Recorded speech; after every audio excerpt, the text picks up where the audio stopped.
যতগুলো সম্পর্ক আছে, সর্বপ্রথম সম্পর্কের নাম হচ্ছে স্বামী স্ত্রী।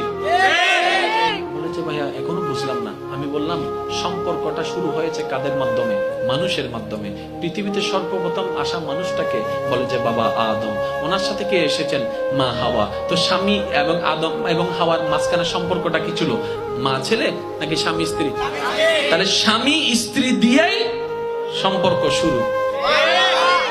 আপনি বুঝতে পারছেন এই স্বামী স্ত্রী শব্দটা কত দামি শব্দ, কিন্তু না বুঝার কারণে আজকে দেখেন আদালতের মধ্যে তালাকের পর তালাক, ডিভোর্সের পর ডিভোর্স। স্বামী জানি না স্ত্রী কাকে বলে, স্ত্রী জানে না স্বামী কাকে বলে। এতটুক জেনেছি তিনটা কবুল বললে, কাবিন নামার একটা ধারা থাকলে, তারপরে কোন একটা খাওয়া দাওয়া করলে স্বামী স্ত্রী হয়ে যায়। আমি বলি লাল কাপড় পরলে স্ত্রী হওয়া যায় নাই, মাথায় কিন্তু জামায়ের পাগড়ি দিলে স্বামী হওয়া যায়।